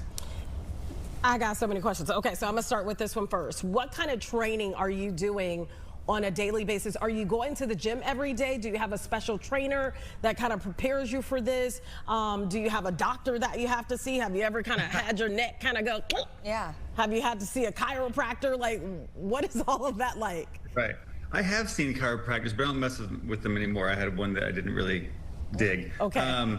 But yeah, so I started, I've been doing martial arts my entire life, off and on, right? So I was really focusing on martial arts when I was a kid. Then I'd start doing a sport and I'd take off from martial arts. But I always come back to some form of martial arts, whether it be karate, taekwondo, whatever it is, kickboxing. And so that was kind of my in, I guess. And so then I started taking like fight choreography courses when I first started. And then I saw the stunt driving. I was like, oh, this looks awesome. So then I started taking some stunt driving courses. And then I bought a car and turned it into a drift car. And then my buddies and I now go out and drift at tracks and wherever else. And so there's the driving aspect that we try and keep up on. Because, you know, the more seat time you have, the better you get, and the better you are, the sharper your skills. And then for the gym, you know, I just go to 24-hour. When I can, I have a workout that I do. It's 300, 200, 100. I do 300 jump squats, 200 push-ups, and 100 pull-ups. And I do 10 minutes of abs, and that's all within a half hour. And bang it out, and then stretch, and then I'm on with my day. That should be a Paul challenge. That should be a new challenge. That's crazy. Okay. It's a challenge. Yeah, I used to do it with Scott Kahn and another actor on 5-0, and that's when I learned that workout. I was like, you're dying by the end. You're dying. You'll sleep so well if you do that workout. Yeah, I mean, good word, dying. No kidding. I guess I didn't realize that a lot of stuntmen then, or people, are also driving. I thought maybe they brought in a professional driver to do those stunts, but there's some like you who could do both pretty much. Yeah, it's good to be jack of all trades, really, right? So I got in as a fight guy, and then so I was specializing in fights and also driving. So those are kind of my two bags, really, right? But yeah, they bring in specialists all the time. We hire straight drifters to really get that precision going sometimes. Or if you need a parkour person, you know, you find those guys. There are specialists for sure. But then if you can be someone who's all around, that's even better, because if you're on like Hawaii 5-0, where I was doubling and I was one of the stunt coordinators under the lead stunt coordinator, Eric Norris, and choreographing the fights. If you're there as the lead double, they want you to be able to do everything. You know, that's run, jump, fight, you know, drive, all that stuff. They don't want to have to bring in another double all the time. That way, if they have you, they save money. That's what I was going to ask you, like, because in acting, you hear people say, well, that person's the triple threat. They can sing, they can dance, they can act. And kind of what is the threat? Or it sounds like more than a triple threat, maybe like quadruple threat in your industry, on your side of things. Right. Oh my gosh. You try and be as handy and as much of an asset to production as you can. I love this. So I guess I have another question, going back to your training and stuff. Do you have like certain moves? Like even, this sounds crazy. I don't know if you're gonna have an answer to this. But say like you're doing something kind of sketchy, or you know that you potentially in the next 10 seconds could be in a car crash. Are there some things that you could do inside the car to like brace your body for better impact? Yeah, as a general person? Yeah. Yeah, well, okay, so what we do, whenever we do a car crash, you're gripping the wheel. You don't put your thumbs down like this, right? You put them over like this. We call it monkey gripping. Okay. Right, because if you're gripping like this, then as you go forward, you're gonna break your thumbs. Okay, so not like this, up top. Yeah, so we always grip over. Up top, okay. That's one, yeah. And if you know you're gonna get in an accident like that, the best thing to do is just go like this and tuck down and go along for the ride. So many times people, they overreact. A lot of times when you see a car flipped on the freeway, I'm like, that person did this, right? But really, so many times in stunt driving, if we want a car to slide sideways and do like a 90-degree slide like this, or even a 180, all we're doing is turning that steering wheel with our fingers, like our forefinger and our thumb, and just going, boop. That's it. Wow. And the car does the rest. All it takes is the front wheels just go like this a little bit, and the whole car slides all the way around. So really, people overreact all the time on the freeway. And so the best thing to do is just relax. If you are holding on, put the thumbs over, or just, if you see, I mean, you don't want to, I'm not telling people to let go of the wheel, right? Right. We're not giving bad advice here, okay? Let's be clear about that, right? But like once I do a pipe ramp, right? If I go flying up in the air right there. Like that, yeah. I have my arms crossed right there. Your arms are crossed? That's it, yep. Show me that. Can we get them back on camera? I want to see what you mean. You mean like this? No, like this. Oh, on yourself. Oh, because yeah. So once I hit that ramp, I go up. I'm already up on it for the flight. Then I'm crossing up like this, because if you hold on to it, those wheels are going to hit the ground sometime, and they're going to yank, right? And you're going to break in your arms or something. I didn't think about that. So later on in the Stevenson, I'm just going to try this. No, you're not going to try that. Yeah, let's go to the back parking lot. I'll take you out in a car, and we'll slide it around. Hey, you know what? This is an open invite. Come whenever. Yeah, let me ask you. I think we need to do that, right? I need to do a little demo for the audience. That's what we need to see. Exactly. Honestly, put me in the back, though. I don't want to be in the front. I don't know. The back may not be a safe place to be. I'll be outside of the car. Anyway. Let me ask you this. Have you ever had a stunt go wrong? And what was the circumstances and what was the aftermath?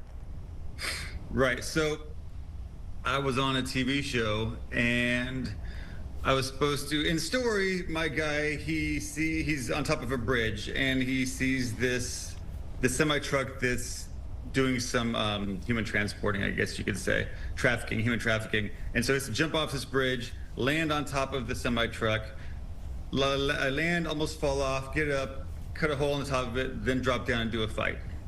Okay, well, we're doing the first part on green screen where I'm 35, 40 feet up in the air, and I have to jump down to the boxes down below that are wrapped in green screen. But the problem was we did the whole thing in green screen and not smaller pieces. Well, so when I jump down, I go to toe tap and kind of fold into the boxes because they're looking from above. And I didn't sink into the boxes at all. I sank like this much, where you're supposed to sink 4 or 5 feet. I ended up flapping forward and broke my nose, tore a ligament in my neck, and broke my foot. Well, that wasn't the only bad news. The worst news was that the cameraman missed it, and we still needed to get it. Right? So then they're like, okay, bad news, here we go. Okay, let's go. So I went back up there, did the stunt again, and then went to the hospital. So you did the stunt while injured? Yeah, that happens all the time. Yeah. What does your insurance company say about this? Well, they don't know, but go ahead. Yeah, either way, you're going to the hospital, right? So there's nothing more that's needed, I guess. But that happens all the time. There are stories in the 80s of guys on, Dukes of Hazzard. Right? It's what we do as stuntmen.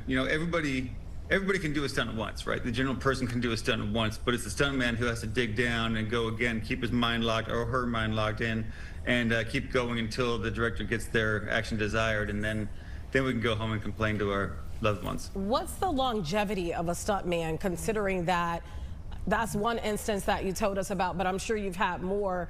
How long, oftentimes, because we think of retirement age, what they put in the news, 65, et cetera. How long can a stuntman go? That's funny you asked that, because SAG, our union, wants us to retire at 62, right?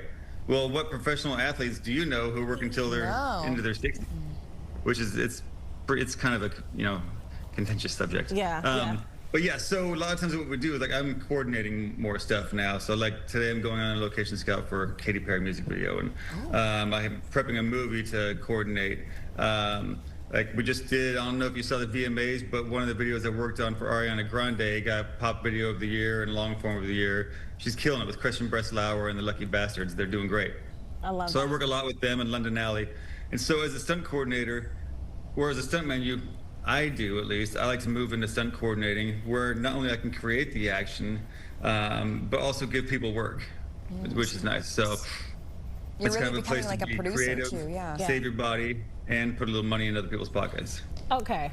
We got so many questions. We are nowhere near questioning. Done questioning. We got into the awards, and correct me if I'm wrong, Paul, but you're Emmy nominated. Congratulations to you. Thank you. I know that is a recent award that stuntmen are eligible to receive now, correct?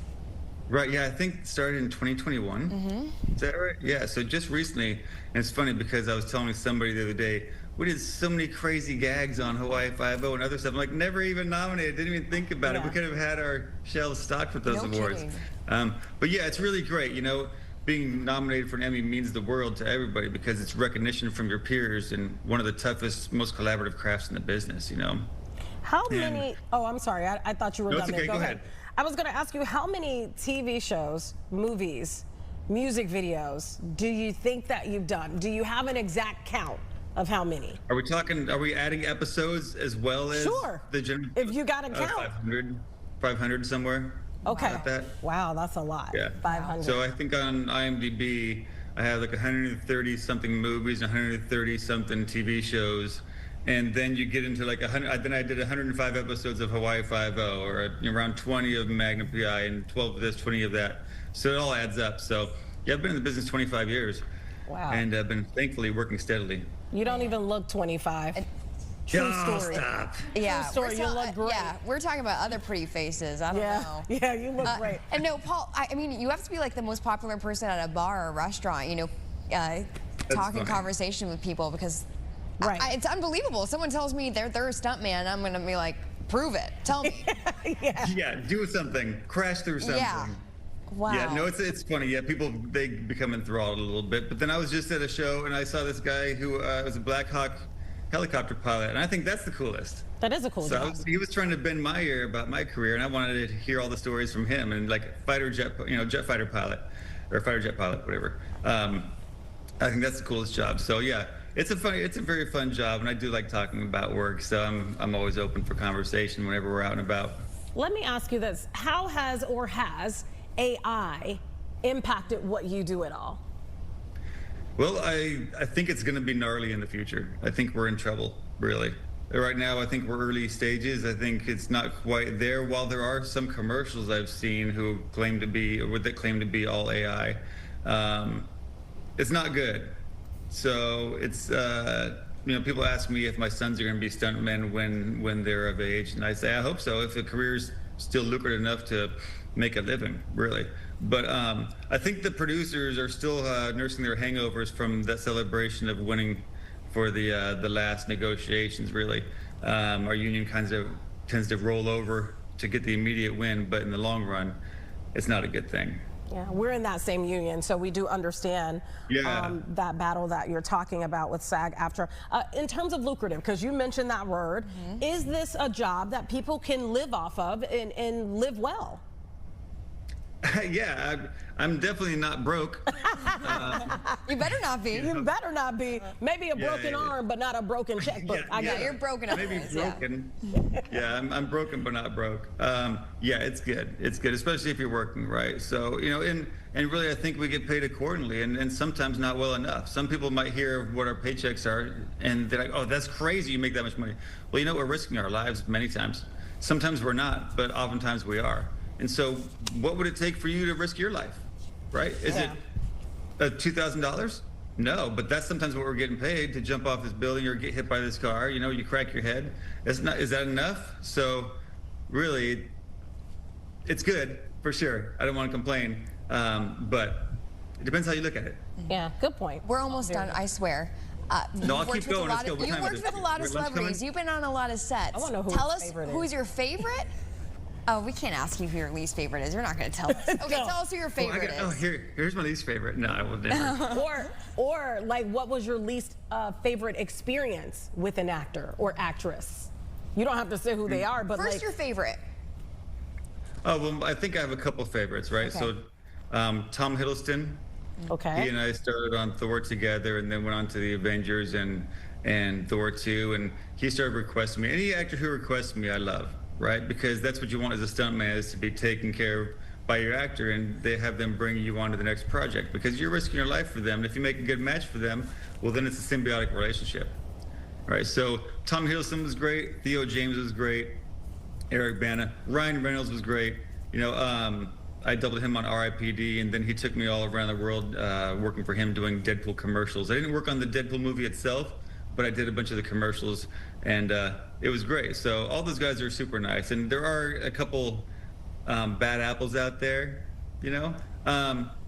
but everyone's a jerk to somebody, right? And so they can be super nice or super bad, but for the most part, everyone's really cool.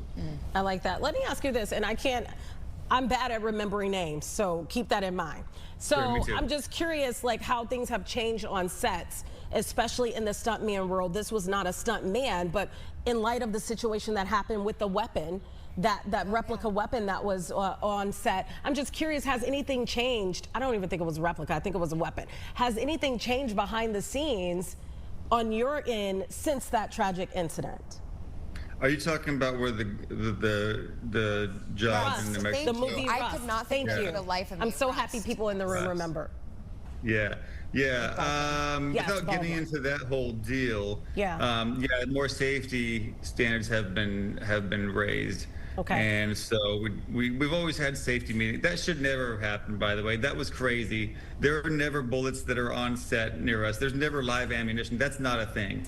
So someone really messed up over there. Someone brought it onto set. That's not what happens on our sets. It's all blanks. It never gets mixed up. I've never seen that in my life, and that's a tragic incident that happened. But yeah, so we're always super safe. we make sure now, even more than ever, people will check out the weapons that we're using. Anybody who's around can come check out the weapon, make sure everyone's comfortable, and then we go through our action. But yeah, we have safety meeting upon safety meeting, and really trying to make sure that everyone's comfortable and feels that they're safe on set. My last question for you, and I don't know if Gabby has another, but here's my last. I'll let you go. I'll let you go. I see you have a ring. Gabby, no, I'm here. Let's go. I see you have a ring on. So that makes me believe that you're in our club, the Mary Club. How does your spouse feel about you doing this job every day?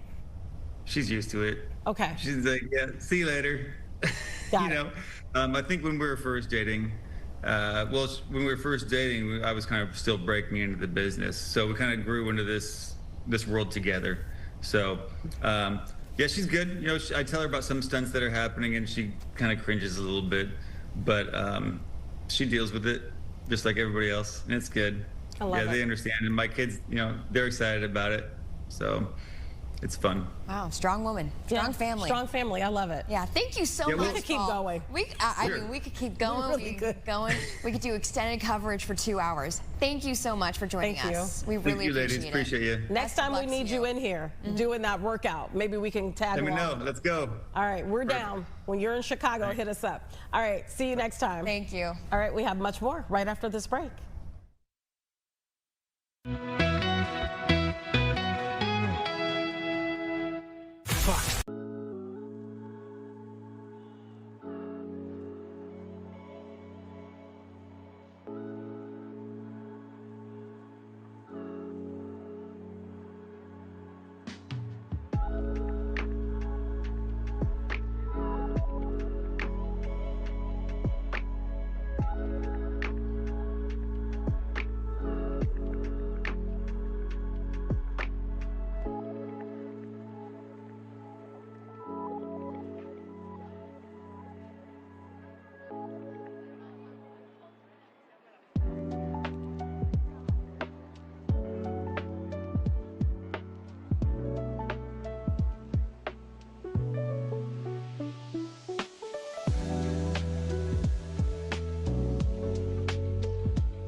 Welcome back to Chicago Now. We've had an exciting show. We first have. of all. It's That been was fun. just a great conversation. I know you guys couldn't hear it here in the studio, but we were talking to a stuntman. But we also have some exciting stuff happening here in Chicago this weekend. A first ever Oktoberfest happening in Old Town. Who knew that Chicago had such German roots? I have Marcy Heddes and then also Christopher Donovan. Thank you guys for being here. Tell us a little bit about yourselves and then what people can expect for this weekend. Sure. So Marcy is the executive director of the Old Town Merchants and Residents Association. We're sort of a neighborhood chamber. We do a lot of the beautification of Old Town, the lights at the Christmas holiday time. We do a lot of different events. We host the Old Town Art Fair, the Wells Street Art Fair rather, and we've just started, this is our first annual Oktoberfest, and Old Town actually has a long history of German ancestry. My great-grandfather came in the late 1800s, and he worked for Charles Wacker at Wacker & Burke Brewing, and then he started the House of Gluns, which is the oldest wine shop in the United States, and we're still in the same location at 1206 North Wells. And you're the owner actually, of that spot. Yes, I'm the fourth generation. We're actually 5 generations in the country. So at the same time that he got here, Oscar Mayer got here. Wow. He opened the first meatpacking plant on Wells, and the family actually lived above it. And then Dr. Scholl is where Cobbler Square is. That was the first Dr. Scholl plant. Wow, where they made you're all the teaching us some shoes and stuff. insoles. Right. Well, it's a history that has, it goes back a long way, and it's a huge part of Chicago, but particularly Old Town, and a lot of people aren't aware of it. But there are,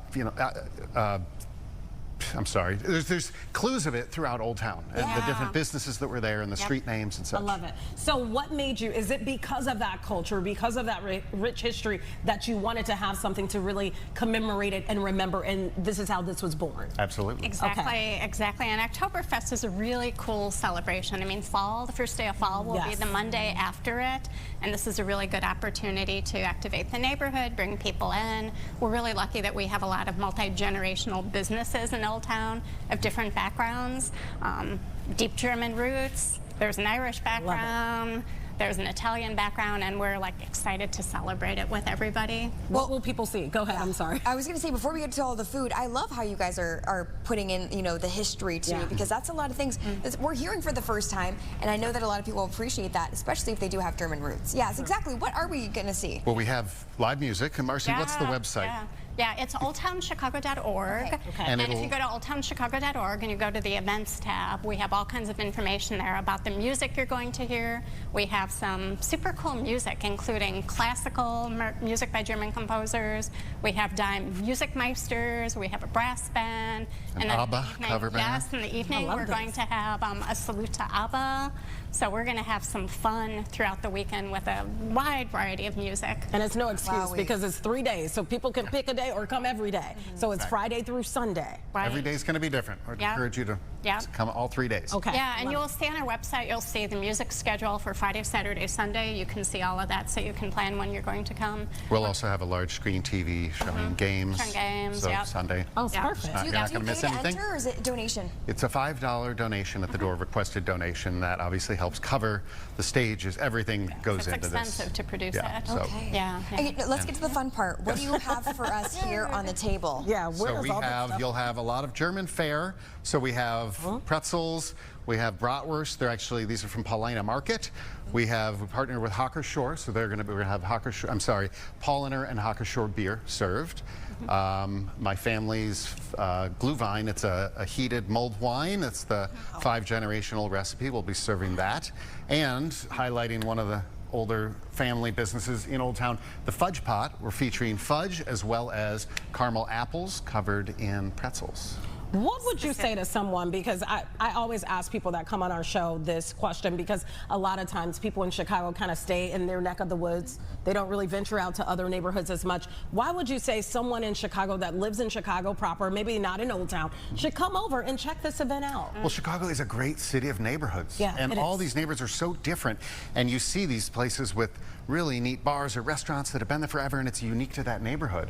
And we should all be, I think people, for the most part, Chicagoans love visiting all the different neighborhoods. And Old Town really is unique in that we've not changed very much. We've built upon layers of different ethnicities that have immigrated to Old Town and have highlighted it, and it's really made us what we are. And we are a neighborhood, and what I always find interesting is so many cities around the world have an Old Town, and we are Chicago's Old Town, so we're the historic heart of the city, where a lot of things happen, going back into the 1800s and well before that. So I think that's cool that we're Chicago's Old Town. I love that. It being the first ever, are you guys hearing a lot of buzz? Are people getting excited for this weekend? Absolutely. Absolutely, yeah. What kind of planning goes into that, by it being the first? When did you start planning? Took a few days. Probably last year sometime. We've been talking about it for a couple of years. And doing the Wells Street Art Fair, it's a lot going in for early summer to have that to put together, so we kind of had to start a little bit planning ahead, and then as soon as it was over, rolling and committing to everything and locking it down. I love it. Are you going to taste? You need to taste. Well, I'm going to taste this. But go ahead. There you go. I didn't want you to stop talking. No. You're going for the beer this early on. Absolutely. Don't mess with me, Tia. Oh, the big glass of beer. A little sip. Okay. Yeah, go for it. Well, it's beer o'clock somewhere. Yeah. Pinkies up. Oh, it's really good. You Now, know what? And I'm not the biggest beer fan, but that's really light and nice. Yeah, it's really an easy drinking beer. It looks dark, but it's not heavy. Yeah. Talk about that. How many different like restaurants and little like maybe arts and crafts places people can shop, local type of thing will you have? Old Town, of course, is filled with restaurants and shops. Yeah. But what we're highlighting this year, Marcy, do you want to talk about the vendors that we have on the footprint? Yeah, on the footprint we're going to have funnel cakes. We will have chicken skewers. We're going to have potato pancakes. We're going to have like a neat variety of Oktoberfest type of food. And the party will go on. You know, the party is going to go on because Oktoberfest traditionally starts the middle of October. Okay. And then it goes through the first Sunday. I'm sorry, it starts in the middle of September. It goes through the first Sunday in October. So there's going to be another 2 weeks after our festival. The people should keep coming to Old Town and frequent our local businesses because a lot of them are going to have Oktoberfest specials that go on beyond this. And I bet those the businesses on Wells are just thrilled because I know when I went there for Wells, dig in, honey. When I went to the Wells Street Festival, I got to explore a lot of those businesses that I had never been in. Yeah. It was really nice. Yes. Thank you, Paulina. Yeah. Okay. Really. Well, we're not supposed to talk the footprint of the event is going to be between Schiller and Evergreen. They will have the street closed for that. So it's a relatively small footprint, but there'll be a lot of activity going on. Yeah. We both can't eat, then we can't carry the interview. That's all right, Marcy. I have something to wash it down to you. There you go. Yeah, that's smart. Now we're also going to have a VIP area, a ticketed VIP area that's going to have a lot to offer. It's going to have fancy restrooms, so trailer restrooms. It's going to have more seating. The ticket price includes access to a full bar. It includes a bratwurst, a beer, a commemorative stein, sponsored by our sponsor Wintrust. So we're really excited about that. What time do gates open? So they open at 5 o'clock on Friday and at 11:30 on Saturday and 11:30 on Sunday. So the party will go on. Yeah. I have a question for you because oftentimes on social media you see people holding these big glasses and holding it up. Can I try so right now? So that's the stein-holding contest. Yes. So you hold it out 90 degrees, and the last person standing with it wins. Easy. It seems easy, and then every 10 seconds or so, it's harder and harder and harder. That's the longest that somebody's done is 20 minutes? My understanding is champion. Yeah. I mean, but yes, a champion. I'm holding Marcy. I'm blocking Marcy, but keep on talking, guys. Let's Okay, so what else can you tell us about this amazing event? It's going to be fantastic. Everybody, it's a great family festival, as well as in the evening with the bands and the beer and the brats and everything. But people should bring their whole families out in Munich. That's what goes on. It's very much a family. It's like a state fair. That arm is quivering. No, it's not, Tia. It is. On the head. I can't. Hold it out a little more. You gotta block Marcy. That's my excuse. You are good at that. Okay. Am I good at it? Got guns. Okay. There you go. You're very good. She does have guns. We are going to have 5 different stein-holding contests throughout the weekend. Okay. One Friday. There's an 2 amateur. Saturday. 2 Sunday. Yeah. So again, if you go to our website, oldtownchicago.org, to the events tab, we have information on the times for those people can sign up. So Gabby, I think you look like you can win that. Ready to go. Yeah. Now I want to try it, and but I don't win their prizes. Go ahead, honey. Let's see. All right. You said Oktoberfest. What's the website again? oldtownchicago.org. oldtownchicago.org. Yeah, and go to the events tab and schedule, stein-holding schedule, band schedule, bunch of information. And then I dropped the Another glass. thing. Hey, you're not shaking yet. But it's heavy. It's heavy. It's heavy. It does look so easy, guys. Looks so easy. It does. Can I bring Come on, wrap this up. Hurry up. Okay, I'm sorry. Hey, we have more information too on our website, fox32chicago.com. You can look under. Thank you for coming on. Fox Thanks for 32. having us. Guys, thank you so much. Marcy and Christopher. I love coming. It was a pleasure. Other festivals. This one's going to be even better. Cheers. Yeah, we hope you can Right after this break, we'll see you. Prost. Nice.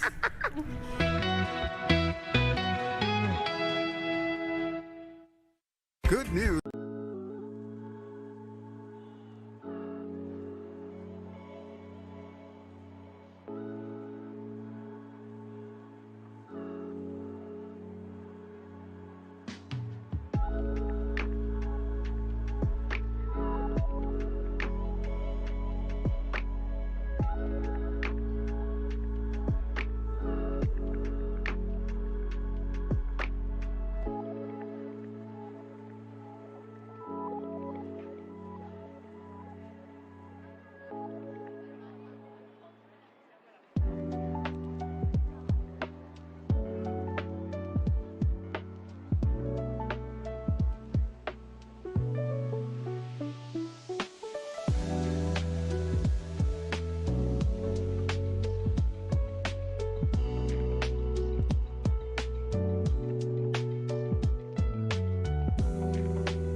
Welcome back to Chicago Now. We are talking student loan relief. We know it has stalled, and that means 1 million plus applications are now in limbo. And here to join us and talk about this is Mark Kantrowitz, a local expert on student financial aid and education policy. Thank you so much for being with us. Thank you for having me. What's the main takeaway that anyone that has student loans or has that application out there, what do they need to know? Well, the form to request a income-driven repayment plan has a huge million-plus backlog. And also, borrowers who are applying for the public service loan forgiveness buyback option, they are also experiencing a significant backlog. I have some concerns about the latest numbers, however. The income-driven repayment plan request form, and it still shows a backlog of more than 1 million, but it also shows that that number has gone down significantly. But the number is consistent with no new applications being received, which just doesn't make sense considering the month before they had nearly 180,000 new forms being submitted. The other thing that strikes me as odd about these numbers is if we look at the numbers for the public service loan forgiveness buyback option, all the numbers, both the number of applications processed and the number of applications outstanding for last month and this month, end in the number 0, which is just highly unusual. It suggests that maybe these numbers have been rounded, or maybe that they've been fabricated. I was just going to say, that's what I was thinking. Yeah, that sounds like there's maybe some fabrication maybe potentially going on in the background that we don't know about.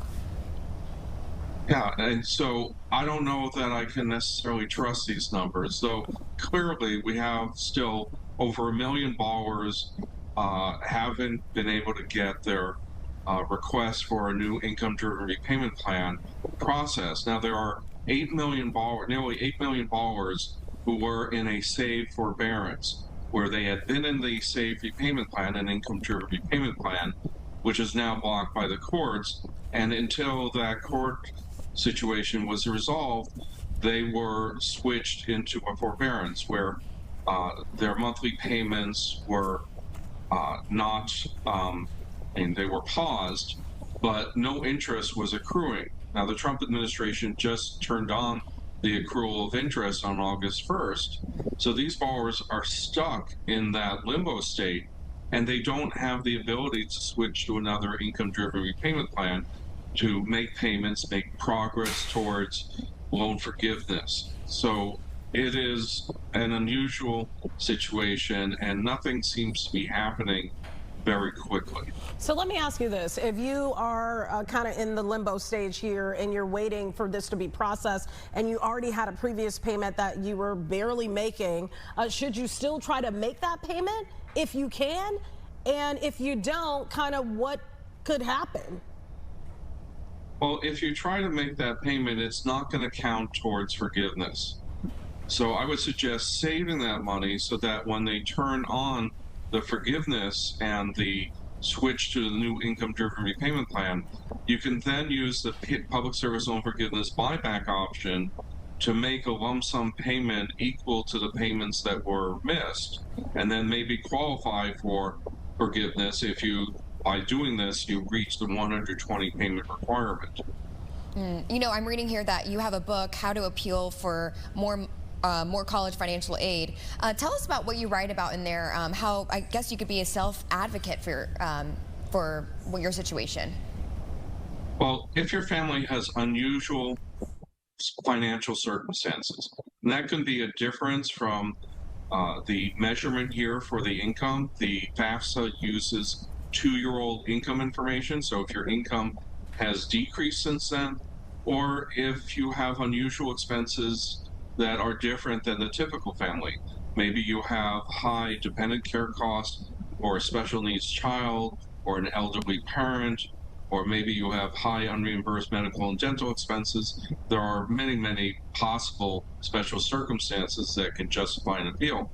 Contact the College Financial Aid Office and ask them for an appeal, what their process is. Usually they'll ask you to either fill out a form or to write a letter that summarizes the special circumstances.